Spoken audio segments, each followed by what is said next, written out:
Congratulations on the purchase of your quadcopter drone. By now it should have arrived from Amazon. You should have already received a video on how to assemble the drone. So now we're going to show you how to operate. Start with the charging of your battery.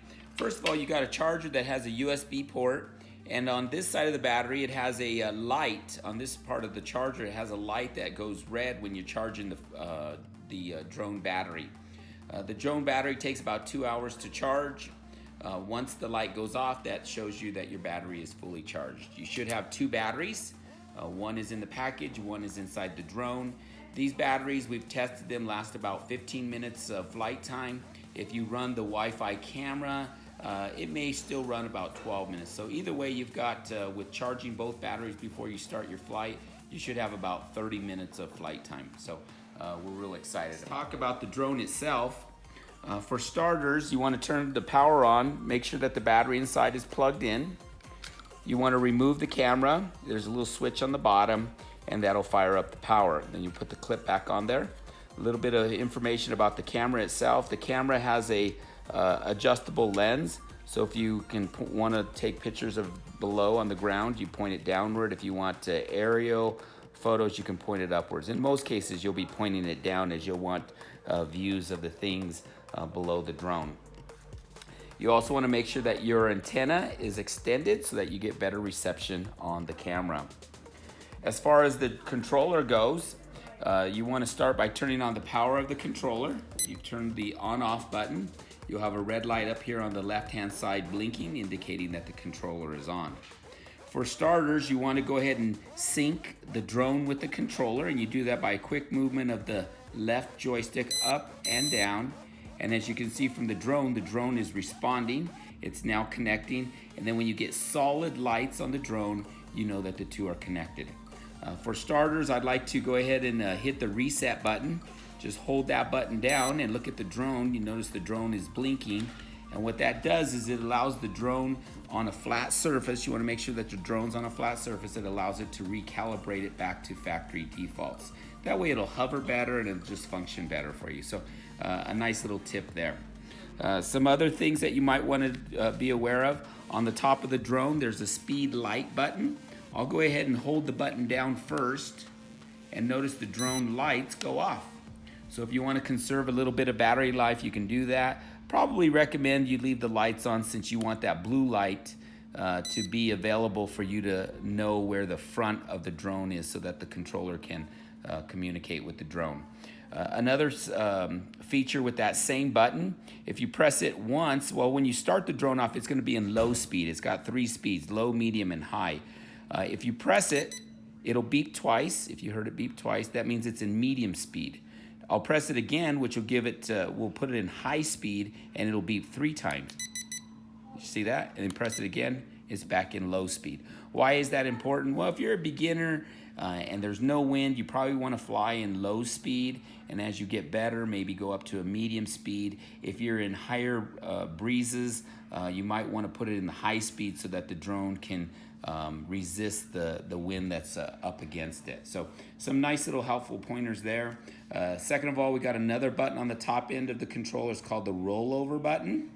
And what that does is, while the drone is in mid-flight, you can get the drone to flip over to the left, or flip over to the right, or flip forward, or flip back. And the way that you do that is you press the rollover button, and then you move the right joystick to the right, and that'll allow the drone to flip over to the right. If you want to go flip to the left, you hit the rollover button and you move it to the left, and the drone will flip to its left side.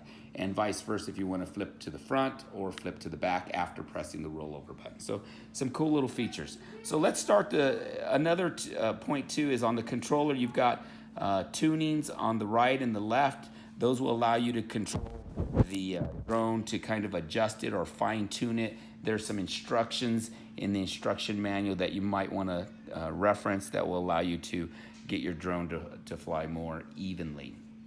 So let's start the propellers up.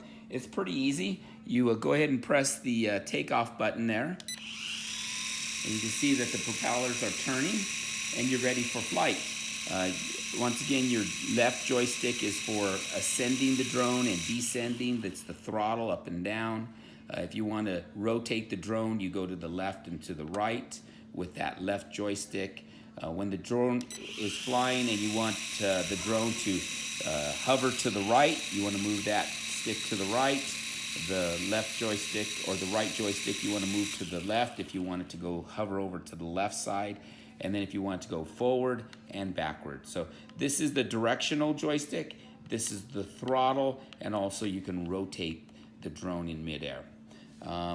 One other side point is that if you ever need to shut the drone off in an emergency situation, you want to hold this button down. Well, let me go ahead and turn it on. You want to hold this emergency button down, and it'll shut the motors down immediately. Maybe it gets stuck in the trees and the propellers are turning, or stuck in a bush. You don't want the motors to get burned out because they're hitting trees and branches. If you want another side note on the camera, it is a real-time FPV camera, so you can control it off your phone, and we'll talk about that briefly. Or you can control the photos and videos off of your controller. There's a photo and a video button there, photo and video, and you can control that by putting a memory card. It's not included in this package because most people want Wi-Fi flying, but if you want to do something with a memory card, you can go ahead and purchase one, install it in the back, and you can take photos off of the drone and the controller.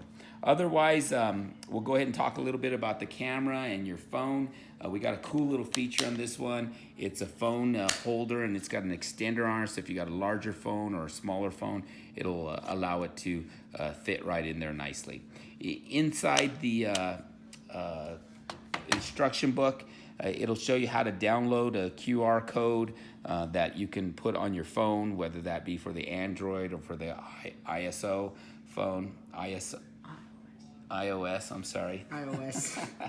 Anyway, there's a way to go ahead and download those through your app store, or you can do a QR code. But we encourage you to look into the instruction book. It'll also allow you to, you can use the controller with the phone on there and take photos and videos, or you can just use your phone hands-free and just go ahead and use your phone and operate the drone right off of the off your phone. There's some instructions on that, so you might want to look at that. Probably it's easier for most people, especially beginners, to just use the controller with the video and the phone and the camera on there, so you can view it while you're controlling it off the controller. Well, that'll hopefully help you to get up and off the ground flying. Be sure and reference the manual book. It is very helpful. And certainly we have an email system, so if you have any questions, we can assist you in that too. But hopefully this is beneficial. Thank you. How to install the QCopter app. Hello everyone, and welcome to the video for how to get the QCopter app.